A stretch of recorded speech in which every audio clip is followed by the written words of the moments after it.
ನಮಸ್ಕಾರ ಸ್ನೇಹಿತರೆ, ನಿಮ್ಮ ಹೈಸ್ಕೂಲ್ಗೆ ಸ್ವಾಗತ.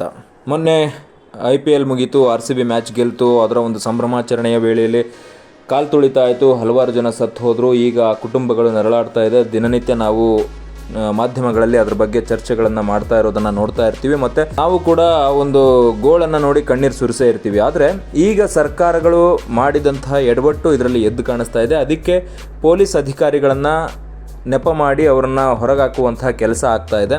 ಸೊ ಅದ್ರ ಜೊತೆಗೇ ಈಗ ಸರ್ಕಾರ 25 ಲಕ್ಷ ರೂಪಾಯಿಗಳನ್ನು ಪರಿಹಾರ ಧನವಾಗಿ ಆ ಒಂದು ಸತ್ತಂತಹ ಮೃತರ ಕುಟುಂಬಕ್ಕೆ ತಲುಪಿಸುವಂಥ ವ್ಯವಸ್ಥೆ ಮಾಡ್ತಾ ಇದೆ ಅನ್ನೋದೊಂದು ಸುದ್ದಿ ಬರ್ತಾ ಇದೆ.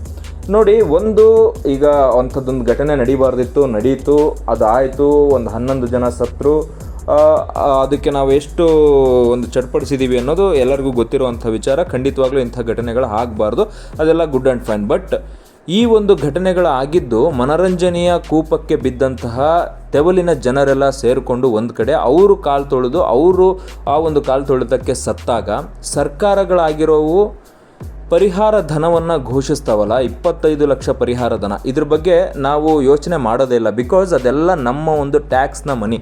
ರಾತ್ರಿ ಎಲ್ಲ ಓವರ್ ಟೈಮ್ ಡ್ಯೂಟಿ ಮಾಡಿ ನಿದ್ದೆಗೆಟ್ಟು ಕೂಳ್ಬಿಟ್ಟು ಗಳಿಸಿರುವಂತಹ ದುಡ್ಡಲ್ಲಿ ಕಟ್ಟುವಂತಹ ತೆರಿಗೆಯನ್ನು ಆರಾಮಾಗಿ ರಾಜಕಾರಣಿಗಳು ಘೋಷಣೆ ಮಾಡಿಬಿಡ್ತಾರೆ. ಯಾಕೆ? ಅದರ ಒಂದು ತಾತ್ಪರ್ಯ ಏನು ಅಂದರೆ, ನಾಳೆ 25 ಲಕ್ಷ ಘೋಷಣೆ ಮಾಡಿದಂತಹ ಸರ್ಕಾರಕ್ಕೆ ಒಂದು ಹೆಗ್ಗಳಿಕೆಯ ಕಿರೀಟ ಅದು. ಮುಂದಿನ ದಿನಗಳಲ್ಲಿ ಅವರ ಒಂದು ಮತ ಆಗಿ ಈ ಒಂದು 25 ಲಕ್ಷ ಕನ್ವರ್ಟ್ ಆಗುತ್ತೆ. ಮತ್ತು ತಮ್ಮ ಮನೆಯ ಆಸ್ತಿ ಬೆಳೆಯುತ್ತಾ ಹೋಗುತ್ತೆ. ಸೊ ಇದು ಅವರ ಒಂದು ಪರ್ಸ್ನಲ್ ಮೋಟೋ ಇದೆ. ಆ ಪರ್ಸ್ನಲ್ ಮೋಟೋಗೆ ನಮ್ಮ ಒಂದು ತೆರಿಗೆಯ ಹಣವನ್ನು ಅವ್ರು ಖರ್ಚು ಮಾಡ್ತಾ ಇದ್ದಾರೆ. ಇಲ್ಲಿ ನೋಡಿ, ಮೇಲ್ನೋಟಕ್ಕೆ ನಮಗೆ ಎದ್ದು ಕಾಣಿಸ್ತಾ ಇರೋದು ಸರ್ಕಾರದ ವೈಫಲ್ಯಗಳು, ಇಂಟೆಲಿಜೆನ್ಸ್ ವೈಫಲ್ಯ, ಜೊತೆಗೆ ಇದಕ್ಕೆ ಪೊಲೀಸ್ ಡಿಪಾರ್ಟ್ಮೆಂಟ್ ಎಷ್ಟು ಹೊಣೆನೋ ನನಗೆ ಗೊತ್ತಿಲ್ಲ ಅದ್ರ ಬಗ್ಗೆ. ಬಟ್ ಯಾಕೆ ಅಂದರೆ ಆಳುವವರು ಸರಿಯಾಗಿದ್ದಾಗ ಎಲ್ಲ ಸರಿಯಾಗಿರುತ್ತೆ.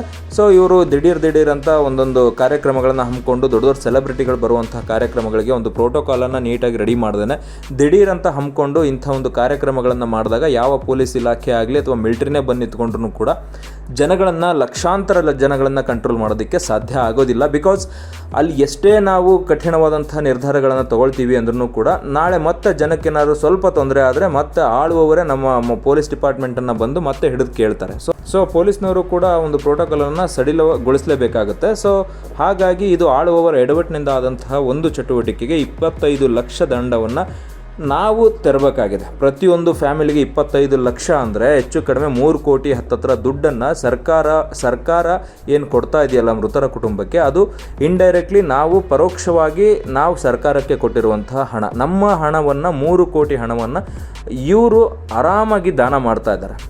ಮೃತರು ಸತ್ತೋದ್ರು, ಅದು ಆಗಬಾರ್ದಿತ್ತು, ಅದೆಲ್ಲ ಫೈನ್ ಅಂತ ನಾನು ಹೇಳಿದೆ. ಬಟ್ ನಮ್ಮ ತೆರಿಗೆ ಹಣವನ್ನು ಇಷ್ಟು ಈಸಿಯಾಗಿ ಖರ್ಚು ಮಾಡೋದಕ್ಕೆ ಹೀಗೆ ಮಾಡಬೇಕಿದನ್ನು. ಯಾಕೆ ಅಂದರೆ ಎಷ್ಟೋ ಜನ ಯೋಧರು ಕರ್ನಾಟಕದಲ್ಲಿ ಸತ್ತಿದ್ದಾರೆ, ಅಂಥವರ ಕುಟುಂಬಕ್ಕೂ ಕೂಡ 25 ಲಕ್ಷ ಕೊಟ್ಟಿಲ್ಲ ಇಲ್ಲಿವರೆಗೂ.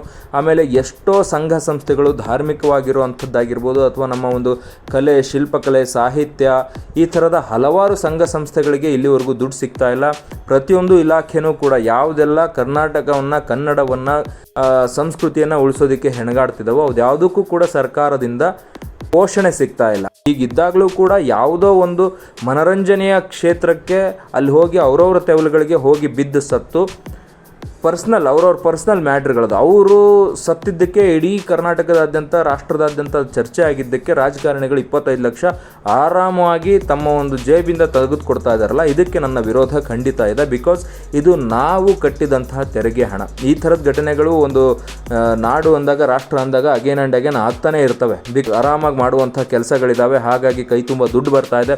ಸೊ ಇದೆಲ್ಲ ಇದ್ದಾಗ ಈ ಥರದ ಘಟನೆಗಳು ಪುನರಾವರ್ತಿತವಾಗಿ ಆಗ್ತಾನೆ ಇರ್ತವೆ. ಸೊ ಆದಾಗೆಲ್ಲ ಇವರು 25 ಲಕ್ಷ ಕೊಡ್ತಾ ಹೋದರೆ ಜನರ ತೆರಿಗೆ ಹಣ ಏನಾಗುತ್ತೆ? ನಾಳೆ ಅದನ್ನು 25 ಲಕ್ಷನ ಈಗ ಖರ್ಚು ಮಾಡ್ತಾ ಇರುವಂತಹ 3-3.5 ಕೋಟಿನ ಇವ್ರು ನಾಳೆ ನಮ್ಮ ಮೇಲೇ ಹಾಕ್ತಾರೆ. ಮತ್ತು ಅವ್ರು ಸತ್ತೋದ್ರು, ಬಟ್ ಇದ್ದವರು ದಿನ ಸಾಯ್ಬೇಕಾಗುತ್ತೆ. ಸೊ ಅಂಥ ಪರಿಸ್ಥಿತಿಗೆ ಸರ್ಕಾರ ನಮ್ಮನ್ನು ದೂಡ್ತಾ ಇರೋದು ಮೇಲ್ನೋಟಕ್ಕೆ ಕಾಣಿಸ್ತಾ ಇದೆ. ಸೊ ಇದನ್ನು ನಾವು ಇವತ್ತೇ ಎಚ್ಚೆತ್ಕೊಳ್ಳದೆ ಹೋದರೆ ನಾಳೆ ಇನ್ನೊಂದು ಪಕ್ಷ ಅಧಿಕಾರಕ್ಕೆ ಬರ್ಬೋದು, ಮತ್ತೊಂದು ಪಕ್ಷ ಅಧಿಕಾರಕ್ಕೆ ಬರ್ಬೋದು. ಅವರು ಕೂಡ ಇದೇ ದಾರಿಯನ್ನು ಹಿಡಿದು ಒಂದು ಸ್ಮಾರ್ಟ್ ವೇಲಿ ತಮ್ಮ ಒಂದು ಮತಗಳನ್ನು ಕ್ರೋಢೀಕರಿಸೋದಕ್ಕೆ ಅವರೆಲ್ಲ ಪ್ರಾರಂಭ ಮಾಡ್ತಾರೆ. ಹಾಗಾಗಿ ನಾನಂತೂ ಖಂಡಿತ ಇದನ್ನು ವಿರೋಧಿಸ್ತೀನಿ.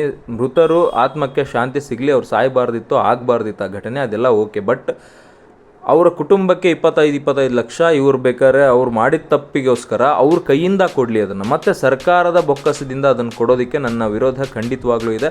ಸೊ ಇದ್ರ ಬಗ್ಗೆ ನಿಮ್ಮ ಅಭಿಪ್ರಾಯ ಏನು ಅನ್ನೋದನ್ನ ದಯವಿಟ್ಟು ಕಮೆಂಟ್ ಬಾಕ್ಸಲ್ಲಿ ತಿಳಿಸಿ. Thank you.